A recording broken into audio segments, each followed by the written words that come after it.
Hello, and welcome to this live broadcast of Stories from the View from the East Longmeadow National Night Out in East Longmeadow, Massachusetts.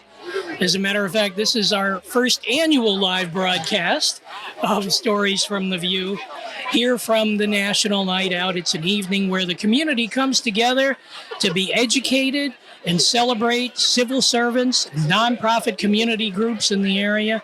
My name is Eric, and I'm here with Stories from the View co-host Ed Fitzgerald. Our guest this evening will be East Longmeadow Town Manager Tom Christensen, East Longmeadow Police Chief Mark Williams, and State Representative Brian Ash, amongst others that I'm sure that will be on the broadcast tonight. So we have a perfect evening here in East Longmeadow for National Night Out. We are located at East Longmeadow High School. That's 180 Maple Street in East Longmeadow.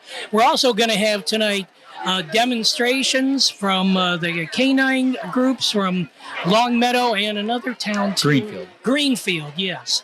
So right now I'd like to introduce our first guest. We have Aaron Hastings, and you're from Westcom. Is that where you're from, Aaron? That's correct. Okay. And Mark Williams, who is the police chief here in East Longmeadow. So welcome to both of you. Thank you. Thanks. So tell us about what's going to be happening this evening, if you could. Well, we have a great evening here tonight at our National Night Out. This is my third one since I've been here as chief, and I believe there was probably at least 10 or so others before I was here. Tradition started a long time ago back with Chief Doug Mellis. He was the one who really spearheaded it here.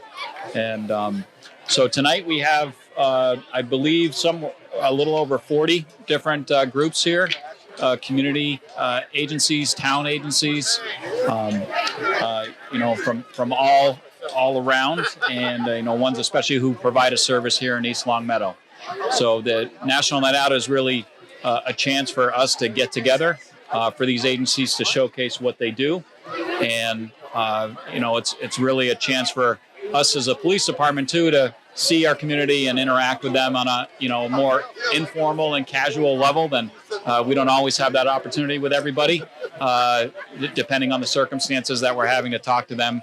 And it's great to see neighbors talking to neighbors, and just the great town that this is, and for us to feel the great support. So it's a real night to celebrate our community. The neighbors meeting neighbors. I actually have only lived here for 5 years. I came here. This is one of the first events that I came to. Oh wow! And I ended up meeting my neighbor here. Oh, that's great. Yeah, we got to chatting, and he's a fellow who does comedy magic, Michael Wald. And I told him he did a great job, and one thing led to the other. Where do you live? Where do you live? And he's right around the corner from me, and we've been friends ever since. Oh, that's awesome. I love hearing that, because that's exactly what we want this event to be. And I think my experience would be like you had. Like, I'm not necessarily the type who's going to walk around my neighborhood and introduce myself to everybody. But if I ran into people at an event like this, then I'd have a much easier time talking to them, and it'd be great to discover people that way. So that's great. Sure. And thanks for giving us the opportunity to be here tonight. I wanted to ask Erin from Westcom, the director of Westcom, which is our regional dispatch, if she would be able to just have a few minutes to talk to us about what Westcom does for us as our dispatch and emergency 911 answering service. Sure. That sounds like an important subject. Yeah. And just a little history from our end. I believe East Longmeadow has been involved with Westcom for about 3 years now, just a little over 3 years since we came on board. And Aaron can talk a little bit more about the other communities they serve. But I, for one, think it's a great and valuable service. And I'm really happy that we get to work with them. And I think they really provide outstanding service, both to us as a police department, to our fire department, and also to our town residents. So, great. Aaron, would you like to expound more on what Westcom can do for? Thank you, Chief. So Westcom is about 4.5 years old. We started with Chickadee and Longmeadow. We answer 911 calls and we dispatch out police, fire, and EMS to the towns. We now have East Longmeadow, Munson, and Ware, and the Hampden County Sheriff's Department. So we are the largest regional dispatch center in Western Massachusetts. We are considered a municipality. We're a special district. We answer about 180,000 calls a year between the 5 towns. We have 39 dispatchers on staff when we're fully staffed.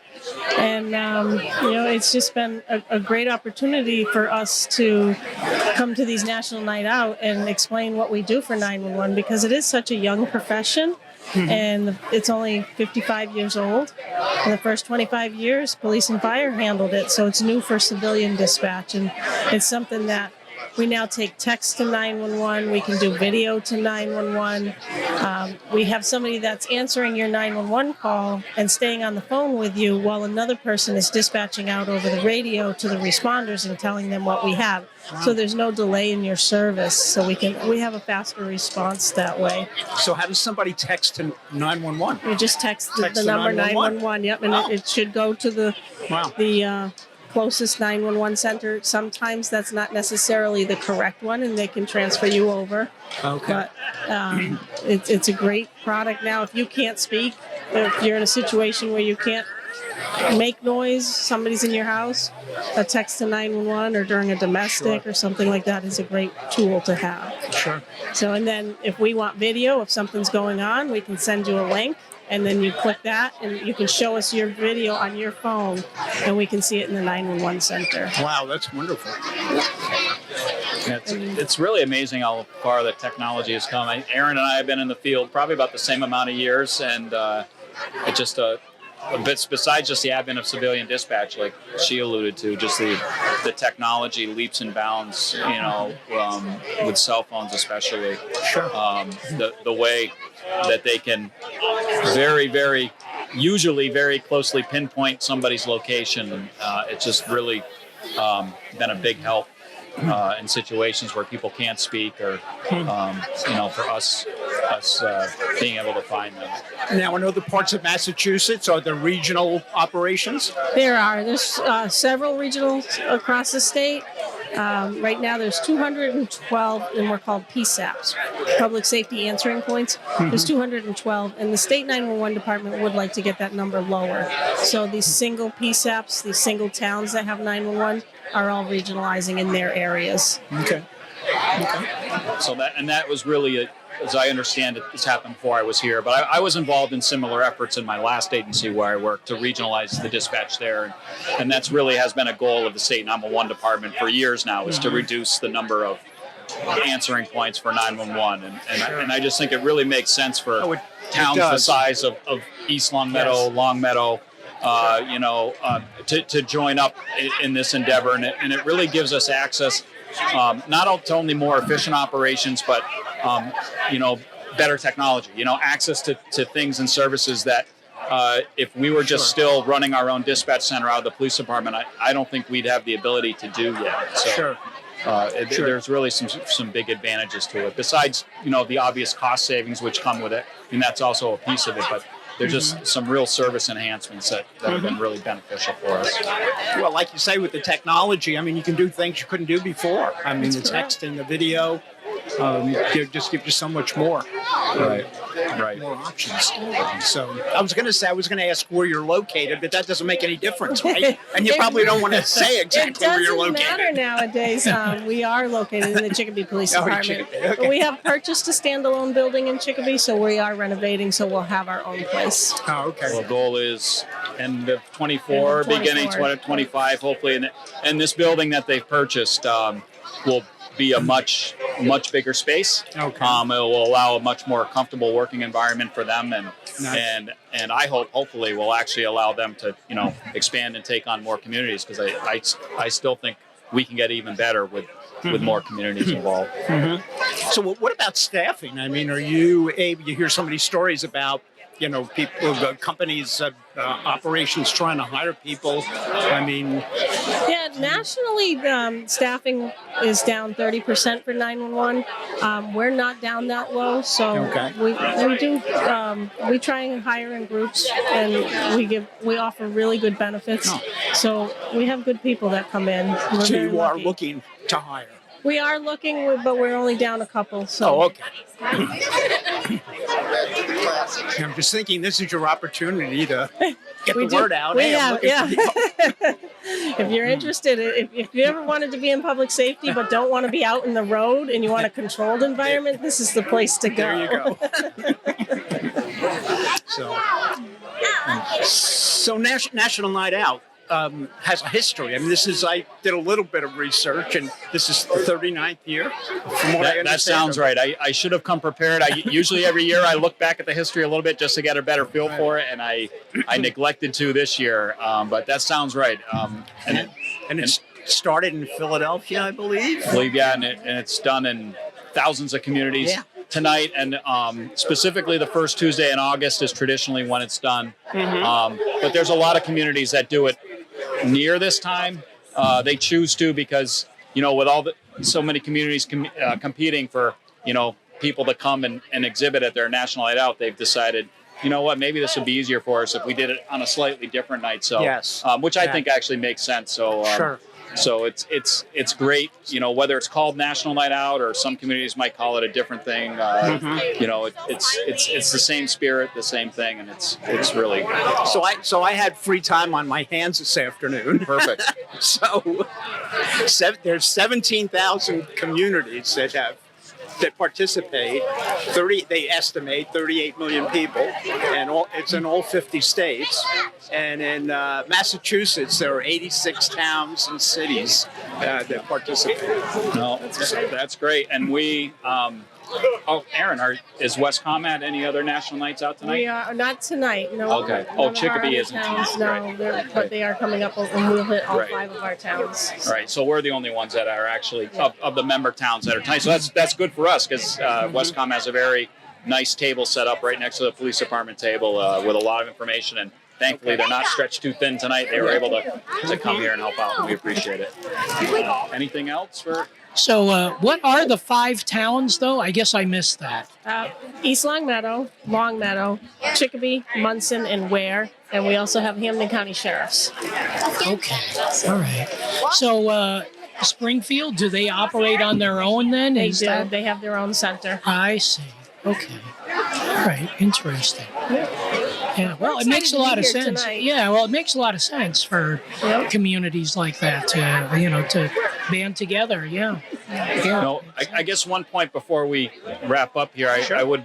One sometimes frustration I hear, and I know Aaron hears it too, is sometimes people when they call 911 or call the police in general or fire, they sometimes might get frustrated by how many questions are asked and wonder they get this perception that why are they asking so many? Why aren't they just sending somebody? And I think people should know that just because the dispatcher, the call taker, whoever's speaking with them is asking those questions does not mean help isn't already on the way. That the technology exists in the system they have, where as soon as they start, entering the information in the computer, it hits a certain point, and that the information gets transferred to somebody else who talks on the radio and starts sending fire. So even while somebody's still on the phone answering questions, help is already rolling on the way, and it's important information to get for the safety of the responders. So they have as much information as they're arriving for safety purposes, especially concerns us as police, because lots of times we're going into very dynamic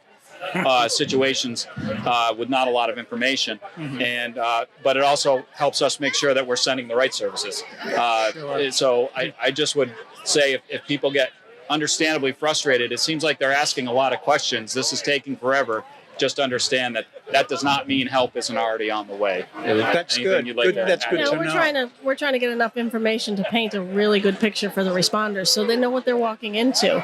But as soon as we have an address, a phone number, and the nature of an emergency, somebody is being sent at that point. So always just have other follow-up questions, and we could update them on their way to the scene.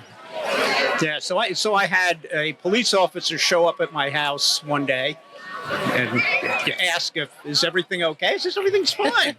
He says, are you sure you didn't make a phone call Pocket dial, that's yeah. right. We get a lot of pocket dials, but we have to filter through to make sure that it's not somebody who just can't speak to us, and we try and locate the person every time. Well, I had another incident where I had a friend over, and she did that, and we immediately realized it and called and said, "Oh, don't worry, we're okay here." No, that's not enough. No. You had somebody show up and just make sure. Because you don't know. Very common. I don't think we, even just in a town our size, I don't think we go a shift without at least one 911 call like that, a mistaken pocket dial, something like that. And lots of shifts, it's multiple times. So So you've got other things to do here, I would imagine. And oh yes, I'll be making my way around. I still haven't really had a chance to say thank you to everybody who's here, so I'll be walking around, and hopefully I'll be bringing another guest here for the podcast. Yeah, that would be great, Mark. Done, because I know that I wanted to ask you some questions about social media presence and that type of thing. Absolutely. But thank you so much for taking the time to come over and talk to us, Aaron. We really appreciate it. Thank you. We appreciate everything that you do. So thank you for your service to our community. Okay. So there's quite a turnout. Boy, I there's a lot more people here than than. I'll bring over. Her name is Kate, and she's from the Northampton Health Department, but she works with us on overdose response. Oh yeah, that would be great. Yeah. Okay. Yeah. Kate's very chatty. I don't think we'll have a problem. Okay, that's great. Thank you, Mark. Yeah, so Mark Williams, Police Chief, he will be back later on in the broadcast. So we are here at East Longmeadow National Night Out at the East Longmeadow High School. We are located at 180 Maple Street in East Longmeadow, and there is tons of parking in the parking lot here. There's also food, there's hot dogs, there's popcorn. There's also a lot of businesses here in town that are attending. There's a couple of the banks and the insurance company, and there's also town services that are here, like the East Longmeadow Library, and of course, me and Ed's favorite place, the Pleasant View Senior Center. They are also here. The Historical Commission is here. I don't know. Who did I miss, Ed? There's a lot of people here. Well, I just spoke to Miss Longmeadow, East Longmeadow. Yes.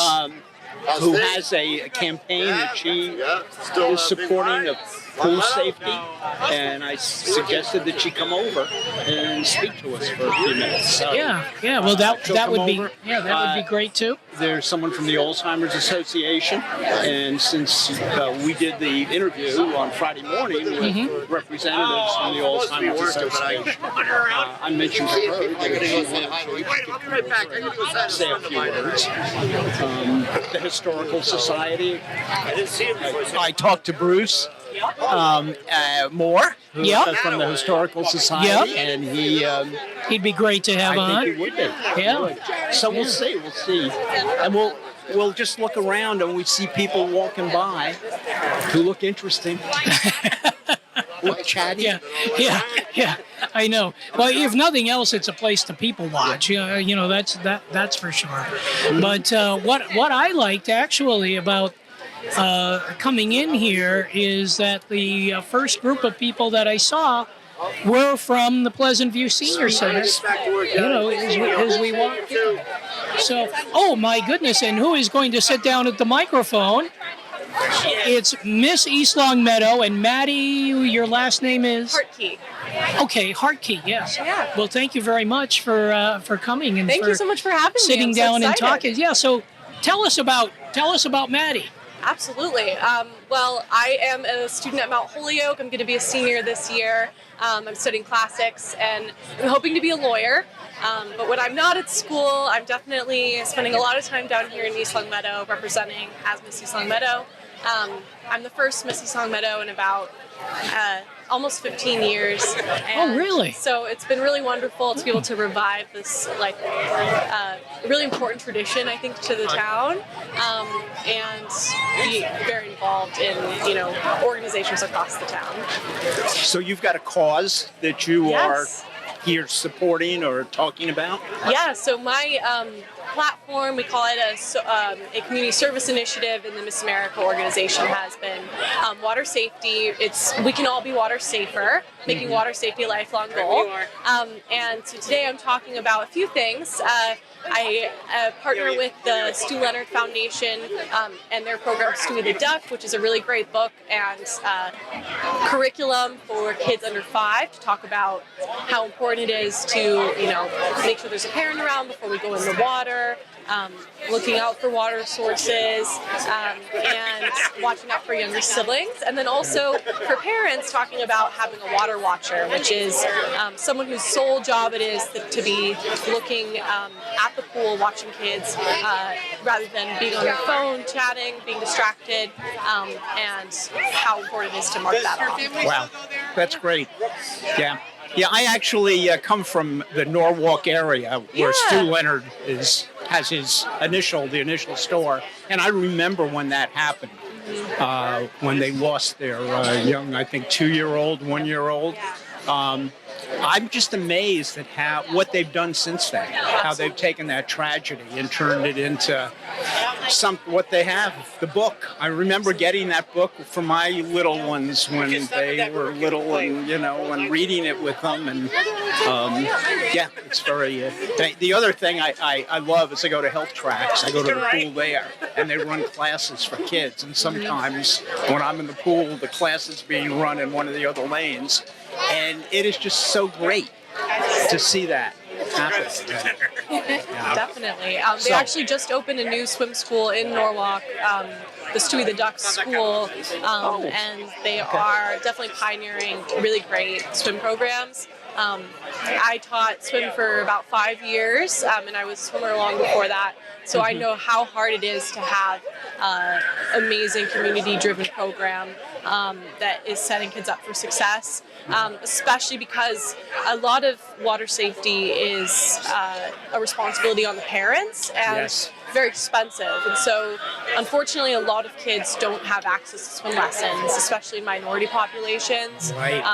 And that is, in my opinion, definitely not serving our communities well, that we don't have access to these swim lessons. That's wonderful.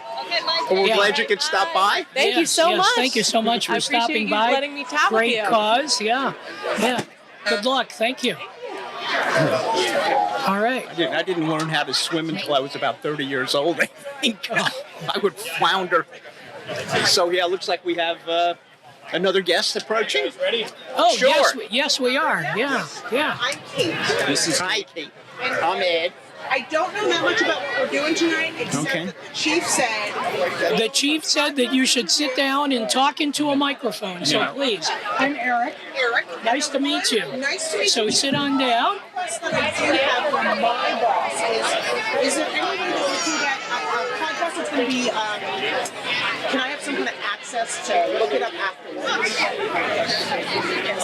Yes. If you can provide us with your email address, I would love to. we can send you a link. I would love to.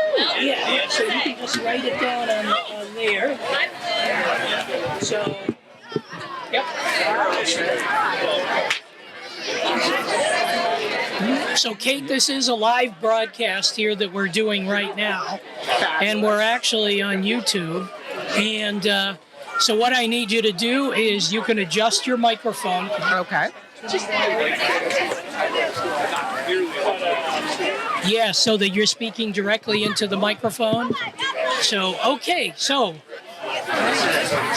Mark, what is Kate about? And then Kate, maybe you want to tell us what you're about? I think Kate can introduce herself. Okay. I'm here as a support, as a friend. I've actually known Kate from my last job where I worked too. We had a chance to work together on some things, so this is a real treat for me to have her here tonight. So. Great. Well, Kate, tell us your story. I will tell you as much of my story that involves DART, which is what I'm here tabling about as I can. Okay. So I work for DART, which is Drug Addiction Recovery Task Force, and it's a law enforcement public health partnership. That's how I know Mark from before, but that's how I know him right now. Yeah. And what we do is we do post-overdose outreach, and we partner with the police. And so when someone has overdosed, usually first responders are going to respond. That's often our wonderful police partners.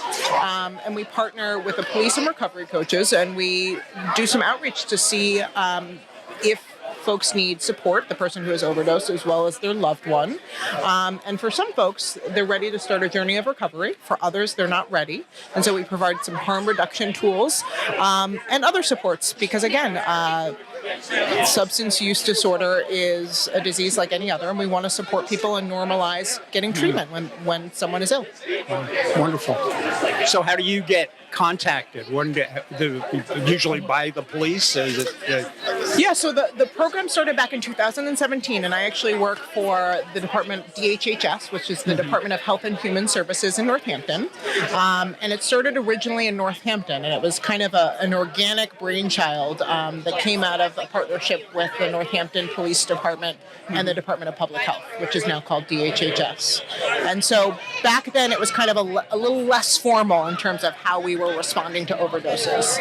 Fast forward to 2023, and now we have a system that we actually use, a data collection system, which is called SIMS. It's used actually throughout all of Massachusetts, and it's used by police partners. And the advantage of that is that, generally speaking, the people who are responding to overdoses are our police partners and our EMS. And so our police partners go and respond to an overdose.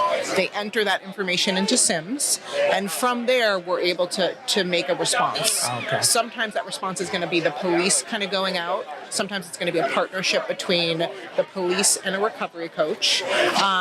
And it varies. One of the wonderful things about this system called SIMS is it helps cross-jurisdictional overdoses. So in the past, let's say someone overdosed in East Longmeadow but lives in Northampton, it was really hard to follow up because no one knew that someone was overdosing. Right. And through this system, we're actually able to do that. So really a lot of DART, we partner very closely with police departments, and maybe Mark wants to speak more about that. But it really, one of the wonderful things about DART is not just the post-overdose response, but it's the partnership with law enforcement. We provide trainings, we do annual conferences, and really that kind of work, that partnership with recovery coaches who are not traditional law enforcement personnel. And law enforcement really changes both cultures, right? So we've got kind of public health changes its culture in partnering with police, and then vice versa. So it's really been a fruitful partnership. And as a police chief, I really appreciate the opportunity for our officers to interact with people in a more, less harmful way system-wise. Obviously, when the people see the police coming, they think something's bad going to happen. They're going to get arrested. There's going to be bad consequences for this. And really, the whole shift in our service model that has really happened over like the last 10 or 15 years. And it's been so awesome to watch it from my point of view, as a street level officer and as I worked my way up into administrative and leadership positions, just to see how our efforts and our focus has changed, and to really now give our officers who have always been great people and always been caring people and have always wanted to help people, that's why we all do this work, to actually engage with people in a way that isn't necessarily an enforcement activity, but is more of a connection activity. And it really I help in the long run. I hope it'll help reduce the stigma, both that people have towards police, and that we're something bad is happening if we're showing up, and vice versa. I think the real personal benefit for me, I can say, is it's changed my attitudes towards people that I've interacted with throughout my career who have struggled with addiction or behavioral health issues, mental illness, and I can tell you I'm of a totally different mindset in 2023 than I was in 1999 when I started as a municipal police officer. I mean, completely different. And for me personally, this isn't about me, but I think the transformation I've had, I've seen other officers have it too, and it's really encouraging to see that happen. That's wonderful to hear. Yes. Well, a police officer now is a place to turn, someplace to go. They might have wanted to be helpful in the past, but they had no other no option, to take that next step. Right, and it's really good for our officers when people are comfortable talking to them in a follow-up setting to just kind of build that relationship, because the sad reality is with a lot of people is there may be another instance. There will be relapses with a lot of people, and unfortunately it may take many instances before somebody can really hopefully overcome the addiction for good. But at that, but the other piece we see a lot is just the families and the friends and the other people affected. We want to focus so much on the person who has the addiction and what can we do to help them. But of course, there's a whole lot of collateral damage, for lack of a better word, that comes along with that. And so I think another great thing that DART does is it doesn't just focus on the person with the addiction, but it's also really helps connect the family with support, which is, again, just something that hasn't always been the approach. So do you stay connected to the people, or you've kind of you directed them to some resource?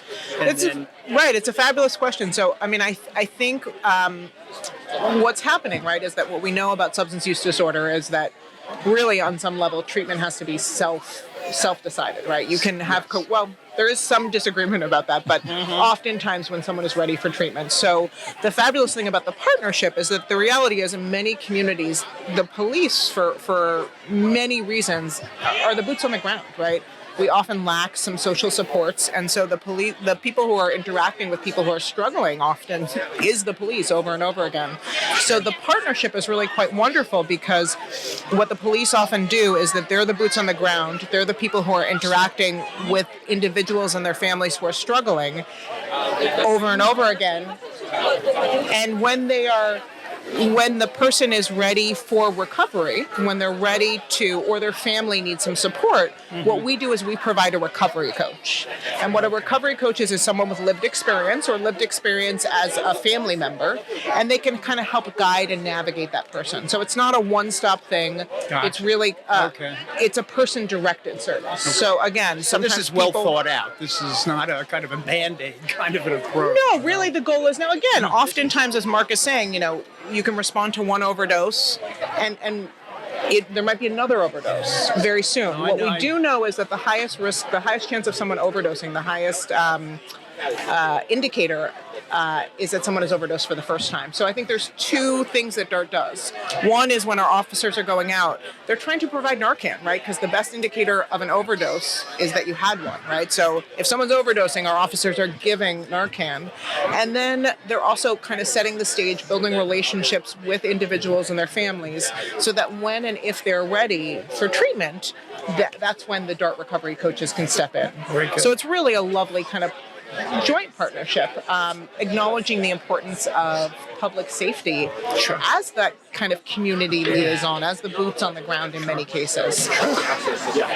Well, could you talk a little more about the importance of Narcan? Because I work in downtown Springfield at a business, and we're really trying to emphasize the use of Narcan with individuals. Could you talk a little bit about the application? I mean, how exactly that works for listeners? Yeah, so I mean, one thing I will say is that Narcan is probably, again, I'm not a medical professional, so I can say this in a layperson. Sure. I think it's one of the most effective medicines out there, right? How many medicines that when something bad has happened, it undoes the bad thing, right? So there's a lot of stigma around it, but Narcan is effective. Narcan, if you have it, will save a life. So what it is, and I actually, I'll talk about it in a moment, but it's just, in Massachusetts, we are fortunate enough that the state of Massachusetts is providing free Narcan to most agencies. So we have the best kind of Narcan, which is a nasal administered Narcan. It's fairly easy to use, and it doesn't cause any harm if someone isn't overdosing. So one of the wonderful things about it is I just tabled, and I gave out 48 doses of Narcan in 40 minutes. The wonderful thing about that is that means that there are 40 people now that have Narcan, whether they know someone who is actively using or not, And if they witness an overdose, they can save someone's life. So it's something that I think of like a Band-Aid. We often actually, DART provides nalox boxes, which are just boxes that are easily identified, almost like a first aid, and has Narcan in them. And we put them outside right next to defibrillators, right? You never know when someone's going to have a heart attack, and you never know when someone's going to overdose. The thing about substance use disorder is that no one can ever find recovery if they're dead. And so one of the goals and one of the key principles that our police partners honor is that you keep responding and reviving people as long as it takes, because you can't find recovery if you're dead. So that's the beauty of Narcan, which is it keeps people alive. That's why we use our harm reduction tools. We partner with harm reduction agencies like Tapestry, because the goal really is to keep people alive and as healthy as possible if and when they choose to change their behavior. Okay, thank you. Yeah, it is such an important, and it is something that is carried by police throughout Massachusetts. Most everywhere, yeah. Most everywhere, yeah. I think Yeah, I don't know great. if there's many who don't carry it now. So yeah, and it's saved countless lives, and yeah. I mean, I'm advocating for us to keep it in our first aid kit. I have it right in my there with purse. the Band-Aids and the. I agree. I have it in my purse right now with my Band-Aids. And I think the more people use it, the better it is. Again, particularly because, I'm not a doctor. But I can use Narcan and it's not going to harm anyone. Right. And it really does save lives, including, as much as we love our partnership with law enforcement, the reality is everybody needs to have it at home because it takes some time for law enforcement to respond. Yeah. Absolutely. So what does it look like? Sure. I will show you it is literally, I think of it as a kind of like a nasal spray. Oh, look at that. Wow. And again, we are very fortunate in Massachusetts. Many other states do not have free access to Narcan, including actually the state now pays for our police and our EMT to have Narcan. So it's the problem is not accessibility in Massachusetts. Really, it's how do we reduce the stigma, and how do we have 100% of the people that are passing by my table take Narcan with the Band-Aid, the free Band-Aids I just gave out, because I put them right next to each other, and the reality is it should be in our first aid kits. So maybe for the camera, you can just hold it up. Oh, sorry, I forgot we were being videotaped. There we go. That's what it looks like. Good. Well, that's wonderful. Okay. Well, thank you. Yeah. Thank you. Well, thank you so This much, Katie, for was so stopping by. interesting. We really appreciate it. It was fabulous. So, We do have, we have DART lines and DART information, and if anyone is kind of interested, we have a website, DARTMA. And if anyone that people know are using or their loved ones need support, you can go on DARTMA and you can make a self-referral. Many of our referrals are coming from our PD partners. But again, information is power, and we want to support people in whatever place in their journey they are. And we very much value and celebrate our police partners, and we love National Night Out. Thank you, Kate. Okay. Well, thank you so Thank much you so for coming much. by. Thanks for having us. We sure do appreciate I forgot we were being videotaped. Thank you. I know, we forget You were it so too. charming. It was hard to remember. Okay. Okay. Well, there we are. You got my text. Hello. How are you? So you can just sit right over there in front of the microphone. All right. So we just met. We did. Sherry, this is Sherry from the Alzheimer's Association. Hi, Sherry. Nice to meet Hi. you. She Thank has you. a table set up back there. Sure. Yeah. So we're promoting the Walk to End Alzheimer's, which is October 15th at Holyoke Community College. It's a great event. If you haven't been, it's pretty amazing. A lot of families, they do big groups. So there'll be groups of like 5, 10, 20. They'll have T-shirts with their loved one who maybe has passed or maybe has Alzheimer's or dementia on their shirts. It's pretty great. I participated when I lived in Norwalk, Connecticut. They had a walk there. Yeah. And it was very impressive. A lot of people showed up. Yeah, it's wonderful. And I also, I work for, I'm the sales director at East Village Place in East Longmeadow. Mm-hmm. So it's assisted living, and we have 2 levels of memory care. So we work really closely with families that have loved ones with dementia or Alzheimer's. So it's a cause that's near and dear to my heart.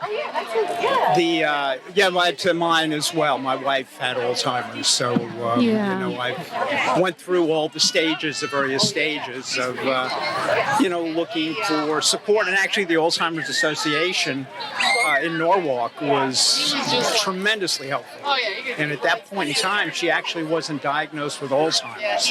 It was with frontotemporal degeneration. Right. Yeah. So, but they didn't make any difference. It was they were there. And they're there to help.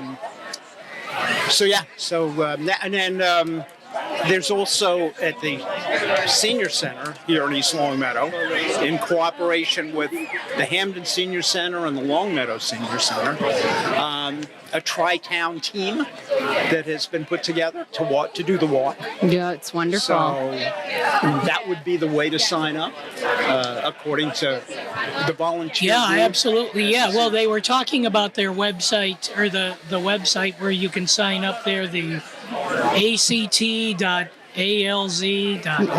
Yeah, and there's a bunch of different walks too, different counties, different cities. So you can actually put in your zip code and they'll find the closest walk to you. Oh, So it's a pretty handy website. Good. easy enough. Okay. Well, thanks for stopping Well, by. thank you. Thank you Thanks for for talking inviting to me. us. Yeah, It's a beautiful yeah. night. Oh, yeah, it's perfect night, yeah. So we are broadcasting from the National Night Out in East Longmeadow, Massachusetts. We're here at the East Longmeadow High School field, and you can come by. We're at 180 Maple Street. If you're not familiar with East Longmeadow, I think everybody in town knows where the high school is. But just in case. And we have another guest who has just popped in. Hey guys. Tom Christensen, who has been town manager now for 5 weeks? Or? Not even a month. Not Today's even a month. Oh, I yeah, started today July is a 1. month. Yeah. Yeah, that's right. Yep. Happy Yeah, anniversary. yeah. Thank you. Thank you so much. How you guys doing? So We're good. we're we've been good. busy. Yeah, I know. it's a I great can. night, isn't it? Yes, it's a perfect night. Yeah, it's perfect. Mark was just singing your praises, and Good. seems like he had a lot to say, and you guys had a lot to say. So, but I mean, you can't ask for a better night. The setup, the effort that goes into it, the willingness to put in that effort. Yeah. This is what it's all about right here. Yeah, yeah, and there's everything that you could ask for in town government. I mean, I just saw a couple of town clerk employees here, and the police and fire departments are here. The public library. There's also people from the Veterans Memorial are here. Yep. DPW's got some trucks out is there. here. Yeah, of course. The fire department, and as a matter of fact, they must have done the Jaws of Life demonstration already. Right? Yep, they did that, and I think because they were doing the dog demonstration, I was back towards the back, watching a little bit of that, which is always cool. Yeah. We got the Historical Commission's got a tent. That's always interesting. If you like your history. Yes. No, I'm bad. That's one of the first things I did when I moved up here. Which was only about 5 years ago. Was to go to the historical museum. It's pretty cool. Oh my gosh, it is. Yes. And once a month, the third Saturday, they're open to visitors. Yep. And I met Bruce Moore, and I met John Fitzpatrick, a very impressive young man. Oh, yeah, he sure is. Just graduated from high school. In fact, we interviewed him at the Senior Center as part of the I believe he's an associate member on the Historical Commission, right? Yes. Right. Yeah, he's an up and comer. Yeah. Yes. I think I played softball with his old man about a zillion years ago. But yeah, he's an excellent young man. So we got a lot of great stuff, a lot of smiles, a lot of sunshine. Yeah, quite an age range here. Yeah. From the young ones, it's nice seeing the kids running around. The families here. Maybe there's a teenager or two. I don't know. Or two. Might be too bright out for the teenagers. You guys having fun? Yes. Yeah, we are. Yeah. So, Tom, I had a question for you about what's going on with the fiber here in town. Yeah. We didn't mention that. That tent's right behind you.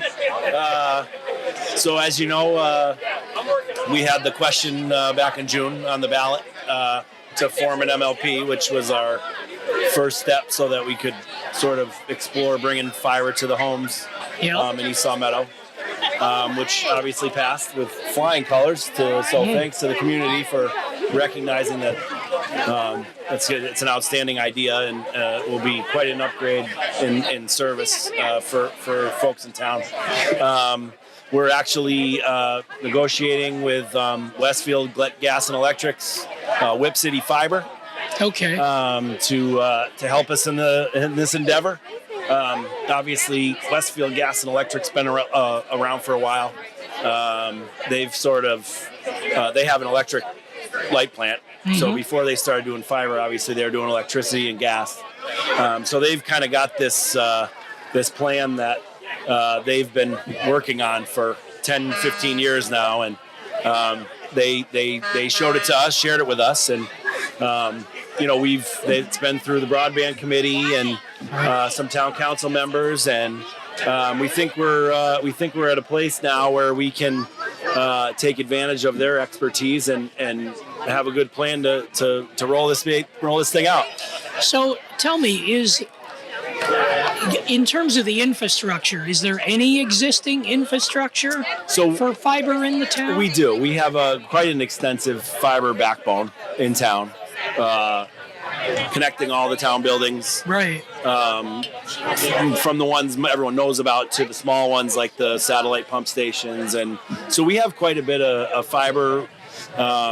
Obviously, over the years, as we've been doing construction projects, we've been trying to get conduit in the ground for future use. So I think this is an idea that's kind of been coming for a while, at the very least to get a little parity in this. I mean, we have one telecommunications provider. Right. This is a chance for us to really do something good for the town. That every survey I've ever seen has been overwhelming in favor of trying to bring this fiber into people's homes. Right. And so what is that going to look like? Will it look like faster speeds, internet speeds, faster that type speeds of thing? at similar prices? Yeah, it's really going to be quite an upgrade. Obviously we've got a lot of planning to do. We're still negotiating. We got to figure out how much this is going to cost. I think the best part about this for us was at a certain point, this MLP was going to run itself with the revenue that we brought in from the customers. And until we can narrow that down to what that's actually going to look like, it's hard to say when we're going to hit the go button. Yeah, I was just going to say, yeah. So right now there isn't a there isn't a completion date that's even been, No, because as you can imagine, the price of everything is very expensive right now. Yep. Lead times are crazy, especially with fiber optic materials, and so you gotta kind of wait your turn. Yeah. So I've got one question to ask. I'm not sure he would have the answer. This is I got no problem saying I don't know. The place where the Boston Market used to be. Yes, sir. It looks like something's going on there. Yep. The nail place moved out. Yes, sir. So do you by any chance know? Yes, I do. Good. About 6 months ago, maybe more, Chase Bank got site plan approval to put a bank there with drive-through. So they're going to be knocking that down and fixing up that corner a little bit. Okay. What's all the laughter for? They're going to be knocking it down. Yeah, new building, brand new building. Yeah. Okay. So that'll kind of sort of revitalize that corner. I know everybody's used to that building, and I went there when it was Boston Chicken. Yeah, right, exactly. So one more, Staples, where Staples used to be. Yep. Anything going on there? I haven't seen anything. I haven't seen a site plan for that spot. I would assume whoever owns that building is looking hard for a tenant because that's a big space in a busy area. Yeah. but I haven't heard anything as of right now. Okay. So that's the extent of my. Well, I was going to say, gee, what other places can we ask Tom about? Yeah. Yeah, I don't know. It's not. So I see Brian Ash is. You got here. There he I is. see the Brian's here. Yeah. Brian, how are you, sir? Very good. Step right up. How are you guys? Good. How are Good. you? How are you? Okay. Alicia, You know are you everybody. going to talk Hi, on the Alicia. air? I'm here today. Oh, Yes. my God. I said, Alicia, I'm going on. She's like, oh, no, I'm going on. That's exactly how it went, Brian. Pretty much. Yes. Have you met everybody or Ed Fitzgerald? Yeah. Eric, Elmendorf. Yeah. Alicia Hi, Smith, Brian. she's Yeah. nice enough to wear a name tag. Appreciate I that. know, right? Trying to be helpful. We all know always Alicia. helpful. She doesn't need a name tag. Yeah, right. I know they probably can't tell at home, but it's perfect weather here. Oh, it really is. Yeah, it's a beautiful night for this. Well, Yeah. we actually were. We got the camera so people can see us, so they'll know that it's. Oh, that's right. Bright and sunny. Yeah. That's right. And if they're watching from home, they Right. come in. Come on down. It's too No nice humidity. of a day to be live streaming this right This now. is like a picture crying out. Well, thank God we're doing it outside. Absolutely. This yeah. is one you don't want to do in the studio. No kidding. How are you, sir? I'm doing well. How about you? Excellent. Congratulations. Thank you Welcome very much. to, Appreciate your it. position with the town. Yeah. Very exciting. Well, I'll tell you what I told everybody else. No favors in the first year. All right, we'll wait till the second. Yeah, there you go. No, that's a bad political joke. Yeah, right? that was a joke, everyone. Nice to be Just lightening the mood. Yeah. I had too many hot dogs. It's my fault. Looks like a great crowd here again this year, which is awesome. Absolutely perfect. Yeah. Yeah, and it's great to see such a range of ages. I mentioned before. I mean, the young ones, old ones. Yeah. And I think that's what's everyone in between. cool about events like this. One, they get to understand about the public safety for the community, but then they get to meet so many people throughout the town and different roles, what people do, and because a lot of times they might hear a name, but they don't have faces with them. I've been here in East Longmeadow for about 5 years. The first year I was here, I came to this event. And I ended up meeting my neighbor. I mean, we probably wouldn't have met otherwise, but Oh, that's funny. that was great. We've been friends ever I since. saw this before. Years ago, I lived in East Longmeadow for about 6 years up behind Maple Shade School. Oh, okay. Late 60s, early 70s. Wow, I didn't know that. Oh, okay. On Breezy Knoll Road. Yeah, there Oh, you go. yeah. There was Okay. 4 houses on the street then. It was unpaved. And, Wow. But it was great. Went to the senior center for 2nd grade. It's a good place to be. Wow. Yeah. Oh, my gosh. Yeah. Right. Yeah. Fond memories of the town, and Unbelievable. now it's an honor to represent. See, you it as learn well. something new every day. Yeah. Yeah. Yeah. I did That's not know cool. that. And that senior center is just great. Oh my I've God! become very I active. remember the first time I went in there, it was kind of cool because I'm like, oh my God, this is weird. I remember coming in here, but they did such a remarkable job. And the staff, they're okay too. We're okay. The staff is We tried. phenomenal. It's such a great building Yeah. too. I mean, and having that enormous room for Yep. whether it's lunches or activities is Yeah. fantastic. Yeah, I believe the DPW, the town's DPW, were the ones who renovated all of that. Yeah. They did a great job on it. That's really cool. Mm-hmm. Yeah. You guys fill up the spaces perfectly. I mean, it's Yeah, we're never a dull moment over there. no, we're actually. It's getting hard to put more in there, so it's a good issue to have. But they hustle a lot of the seniors on the floor. Yeah. And I mean, it's probably not fair, but I guess you got to make a living. We do, We're back. Apparently, we had a technical problem, All right. which has now been fixed. Deglitched. So yeah, let's hope so. Yeah. Yeah. So We don't know what anybody missed. yeah, we really don't. But so maybe we should just say that Brian Ash has stopped by our tent here. Nice to have you, Brian. Oh, great to be here. Great to talk to everybody. And as I was mentioning earlier, what an absolute perfect night. Or perfect late afternoon. Weather's great crowd here, and I'm thrilled to be talking with you guys and with Tom. It's nice. Yeah, it's a nice day. Yeah. So, So what were you guys talking about before we were geez, I don't rudely remember. interrupted by I'm pretty sure we solved all the world's Well, we problems talked about and lost audio. Your podcast a little bit. I talked about how I lived in East Longmeadow when I was a young kid. And I have no talent. Yeah. I think we touched on that. I don't remember that part for some reason or other. That part went through.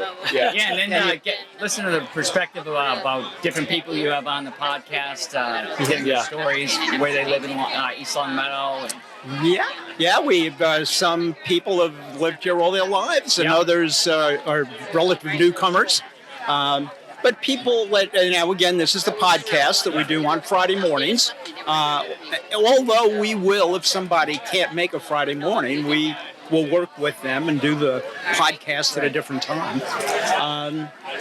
There's John. We got to get him now. And if anyone is interested in being part of that effort, they can get in touch with Erin Kobler, who's the director of the Senior Center, and let her know that they're interested.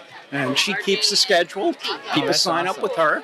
And what a great opportunity for not only the people telling their story, but the people listening, so they get just a more well-rounded picture of what East Longmeadow is, whether they live here, or whether they live outside of East Longmeadow, or whether they used to live here, or looking to move here. Sure, that's right. Yeah, I went in, and then people tell stories of their lives that maybe not relate to East Longmeadow. I mean, we'd had some veterans come in and speak about their experience when they were in the service.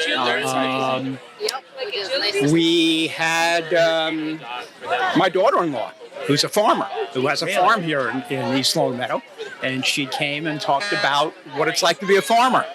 And she grew up in Springfield and actually worked at the place that was called BJ Stables back then as a teenager.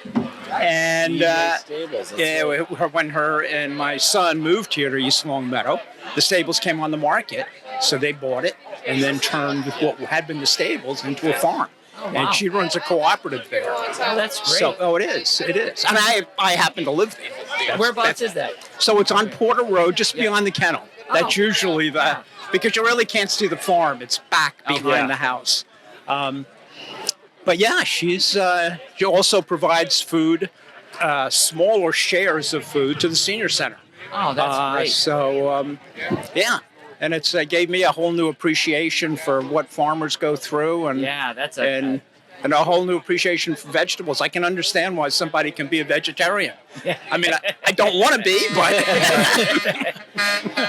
but yeah, it's a lot of work, and nothing tastes better than fresh vegetables as opposed to get them right out of the farm or farm stand. That's great. Whoa. So, all right.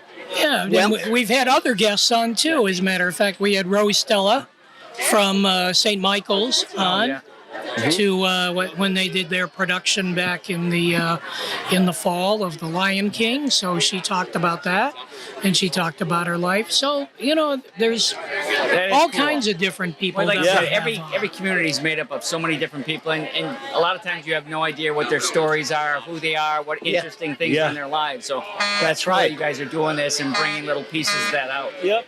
And what someone may recollect from a certain period of time, right? I mean, Shawmut Bank or the old fire station, or I remember when it used to be called Blackman's Pond. Yeah. I don't know if they call it that anymore. I think. I don't even know if I don't know if any. I think it is Blackman Pond still at Heritage Park. Yeah. I always hear people say Heritage Park, but I'm like, I used to play baseball over there. Yep. You talk about talking about farming.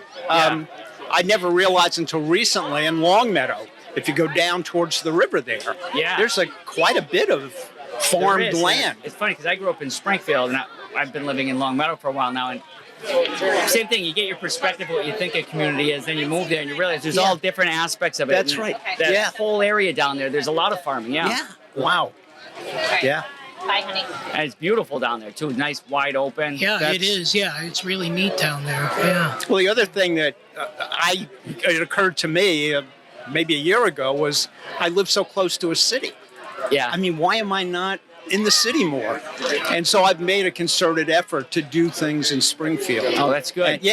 And that's good for everybody, too, because even though we might live in the suburbs, we need the city to survive and thrive so our surrounding communities can do well. Yep. And we have places to go, and, whether it's concert or, some kind of symphony hall or... Sure. Or it might be just going in there and have coffee. Yeah, anything like that. There's the Artist Cafe in there that opened up. And it's easy to get in and out of there, which is great. I get me, bring my quarters with me. I park on the street and throw a few quarters in the meter. And so, Yeah, actually, I was at the Jazz Festival Oh yeah, weekend ago. they do a weekends ago. phenomenal job with that I every was year. very impressed. Yeah. It is nice. They bring So- a lot of cool things around the area. You know, Springfield or the greater Springfield area, which is nice. Sure. It's nice when people get to learn about it too. Talk of the school. Let's go. So we got to talk about the school. we We already talked about fiber. Yes. So, and then Yep. that was our last vote. Yep. And our next vote is The next East vote Longmeadow High School. is the high high school. school, Yeah, that's right. yeah. We're gonna have to, Absolutely. we got to talk somebody into it. Greg will do it. I know East Longmeadow's been working a while, and hopefully, Yep. you know, we're Yeah, a lot of work put in. You know, like everything else, though, it'll be up to the majority. Yeah. And we'll see how it goes. You know. Yeah.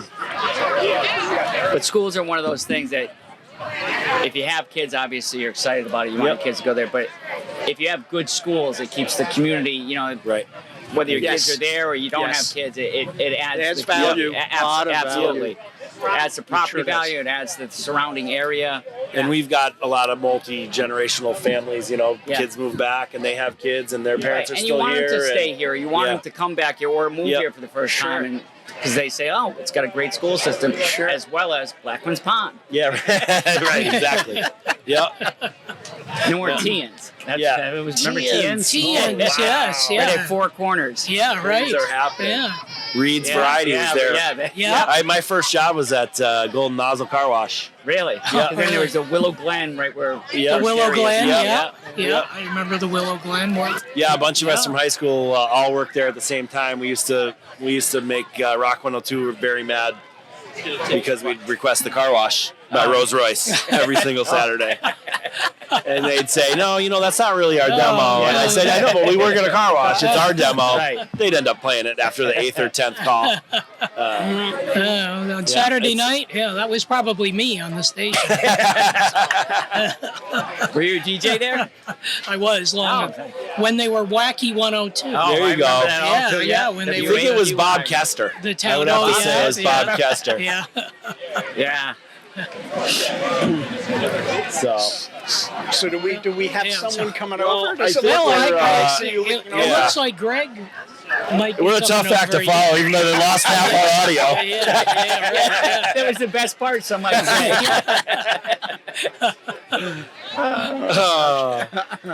Greg keeps sun- talking. I don't know. the We're sun trying is to get him over setting. here. yeah. No, it's It feels good. I mean, I've been sitting here baking. Yeah. I'll see if I can round somebody. I'm Okay. gonna try to find my wife and kiddos and say hi for a little bit. okay. Yeah, well, Okay. that's All a good idea. Sure. Thank you guys. Oh, thank Okay, you. Appreciate it. you're Thank you. welcome. All right. You're Good welcome. talking to you. I'll Yes. sit here to Okay. bits until I All right. find somebody. I'll do If my you want. best. Yeah, that All sounds great, Good to see you. Brian. Yeah, You too. yeah. Always a pleasure. Have fun if I don't see you. Oh, thanks, man. Appreciate it. So what's going on with the budget? We just finished it yesterday. Yeah, that's what I heard. Finally, yeah. So, so it can be a long, nasty process at times, and it's a combination. The governor does their her budget, right. then the House does their budget, then the Senate does their budget, and then the tough part is the negotiation between a conference committee that has members of each. And there are some sticking points between the House and the Senate, but we ironed out most of it and voted on it yesterday, which is good because now money can get released Right. in the coming months for roads, bridges, schools, things like that. Yeah, that's what I know. I was trying to find it online about what how the appropriation And I thought about it. ended up working. I should have so- brought in some stuff so I could have shared. I don't have any figures with me or anything. 'Cause, Well, anyway, yeah, glad that whole but nightmare it's good. But I'm glad is over for we you. finished Yeah, that. 'Cause yeah, so- Yeah, that's. I know it's stressful for everybody, and people want it to be done. And sadly, locally, we don't have much control of when we can Yeah. make it be finished. But I was glad yesterday we went in there and got the final votes, and we're good to go. Great. So how long have you been involved in politics? I've been a state rep for 15 years now. 15. And I was a selectman in Longmeadow for 8 years before that. Okay. But when I was doing that, I worked for the sheriff's department for about 16 years too. So it's good. So And you're from Springfield. You I grew up, I lived in East Longmeadow for a part, then most of my life was in Springfield. I went to Springfield Public Schools and Cathedral High School. Okay. And then been in Longmeadow for 30 years now. Whoa. which time flies. I was just going to say. Yeah. When I start doing that, looking back and saying, oh my God, 10 years now there, it's 15 years just here. turned 60, so it's half my life I've been there now. But it's great. This whole area, I never had any I didn't never wanted to move away or do anything like that. I love the area around it's here. great. I love great. Western Mass. Yeah. And it's funny when we have some of our Eastern Mass legislators come out here, they get a whole different perspective because they think we're all farms and cows and, we barely have electricity. Yes. And then they come out and they're like, oh, this is really nice. And it's not as, congested as everything is out there. So, and then they also appreciate the drive that we have to get, to take to get in there every day when they can come in and out. Yeah. Their podcast. What's up, Frank? It's about the connection between to have a quicker transportation. Are you talking about the railway? Yes. Oh, okay. Yeah. Something? So, Is that is there anything that you can offer about that, Brian? Probably not, but I'll okay. No, It's a very simple question. Sure. Go ahead. The question is, do you think that the legislature will be able to someday in the near future be able to communicate between the east and the west with that? Yeah, but do you think it's possible? It's absolutely no. It's absolutely possible. It's absolutely feasible. But where it gets complex is that it's federal, state, and local governments all have to come together. And is there a problem with that? Or? Well, it makes it more difficult when you have to have the state and local and the Congress come together. But we've already had money allocated for it, so we're moving in the right direction. Well, I know you're working on it hard. Yeah, so I'm sure I'm you confident. are working on it. Even if it happens, it's going to take a while. Even if everything got approved and we're ready to go and the money's here, everything's laid out, it's still a long process because they have to redo a lot of the tracks and get it going. So, but I'm confident that we're as close as we're going to get, and I think we will see it. Thank you so much. Oh, thank you. Okay. Thanks. Yeah, good question, Frank. Thank you. I appreciate it. Our former Senator Lesser did so much great work on this, and Congressman Neal's been great on it too. So thank you. Oh, that was good. That was a good question. So we have a new Thanks, guest. Frank. Yeah. How's it going? So we've heard from the town manager. We've heard from Brian. Brian, you can stick around, of course, if you want. I'm going to walk around a little. You're bit. going to walk around a little bit. Okay. So All right. Yes. Thank you so much for being here. Yeah. Take care. Thank you. Good to see you. Yeah. You too.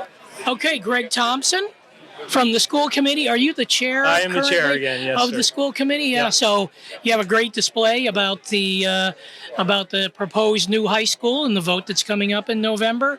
What can you tell us? So currently we're in the design phase of the new school. As we all know, this building is 60 plus years old and it has a lot of deficiencies. So currently we've identified $100 million in projects if we were to touch this building and fix it. Once you touch it and start spending money on it, you have to bring it up to code, and there's a variety of things that we would need. So the building committee, which has been established now for over a year, has been working on the plan, and we've decided to go forward with a proposal for a new school. The building would be projected to be open in September of 2026, so 3 years from now. And then it would take one more year to knock down the existing building. Students would be able to still learn in the school that we have while we build the new one. And then it would take another year to knock that building down. So 4 years to complete the whole project. We'd actually net an additional softball field, which would be nice. Currently that's at Burston Park. The building would be, the new building would be behind the existing high school. I was just going to ask you that. Okay. Yep, so there's a small gym in the back. We would knock that off during construction, and then the building would be basically on the baseball field over, and really the pool would stretch almost to the tents here, closer to the stadium. So nice. As you said, November is the vote, first Tuesday in November. There'll actually be 2 questions on the ballot. They're debt exclusion questions, so we'll be asking the voters to pass both the school project and the pool project. The state doesn't allow us to combine the two, so we'll have to have 2 separate questions for the 2 projects. We will receive reimbursement from the state for the school project, about 35%. actual reimbursement, which is helpful, which is why it's taken us so long. We applied 7 years in a row for the project, and finally have been approved by the Massachusetts School Building Authority. And so we're on our way. We're hoping for support from the community. We've had some great turnout tonight, a lot of good questions. We have the layout of the school already designed for the most part, so Good. we're getting there. Good. Okay. Yeah. And we're hoping that everybody votes on November 7th. That's right. That's right. We need support from the town. So kind of along the way leading up to that, there are ways that people get information or what Sure. something. Okay. Yep, the community's been, or the committee, the school building committee has been holding meetings. Those are televised on ELCAT. They're certainly Okay. open to the public. We do have public, an opportunity for public to speak at the beginning of each of our school building meetings. And we've had folks come and give us their thoughts, which has been very helpful. Good. Nights like this have been helpful. We've gone to PTO meetings, different events, just to try to get the word out and Good. answer questions, because there's a lot of questions that we're getting. So, Good. yeah, it's an interesting project. You know, there's a reality of the fact that we need a new school, and if people are looking to move to Western Mass and they have family and kids, Yes. they're looking at the school. So, They sure are. If we don't have a acceptable building, then perhaps folks might start looking elsewhere, which That's would right. directly affect our property value. That's So right. there's that side of it too. Yes. We're hoping to make it a community-based building. We have several spaces within inside the building that the community will be able to use, including the pool that will have community hours. We're putting stairs in for the pool so you can easy access in and out. So we hope to get not only community support but activities for the community. Well, from the I hadn't building. thought of that. That's good to know about Yeah. the community aspect of it. It's necessary because we're asking for a lot from the people of this town. So we recognize that, and so if we can give folks something out of it, the auditorium will be beautiful. Hopefully, we have various art events there. Okay. It'll be 2/3 the size of what we have now, based on the calculations from the state. But it's going to be perfect for events, and it'll be brighter and lighter than what we have now throughout the building. Yeah. Nice. So, Good. We're on our way. Yeah, it's Okay. exciting. Well, thanks. Great. We're hopeful. I Great. appreciate the time and All right. getting the word out. Thank you so much Yeah. for being on. Yeah, we appreciate it. Cool. All right. Thanks so much. Okay. Appreciate you both. Yeah. Yeah. So I'm getting hungry. You still haven't had your hot dog, have you? Well, They still serving them? well, I think that I'm kind of getting the high sign here from the boss that I think that we can wrap up our podcast for tonight, our live podcast. Thank you so much for watching on the ELCAT 01028 YouTube channel. And I believe that this is going to be one of these things, Jamie, where people will be able to relive the experience of watching this on YouTube over and over and over again. We hope also that you'll listen to our Stories from the View podcast that we produce on almost every week at the Pleasant View Senior Center. That's available also on the ELCAT 01028 YouTube channel, and it's also on Spotify. If you would like to be on the podcast, you can always talk to Erin Kobler at the Senior Center. You can call her at 525-5436. And I'd like to thank Ed Fitzgerald for coming tonight. He almost didn't make it tonight. And I would have been here trying to run this thing with Jamie from ELCAT by ourselves. So thank you so much. I'm glad I could be here. I had fun. I'm really glad that you could be here, Ed. So thank you so much. And we will see you next time on Stories from the View.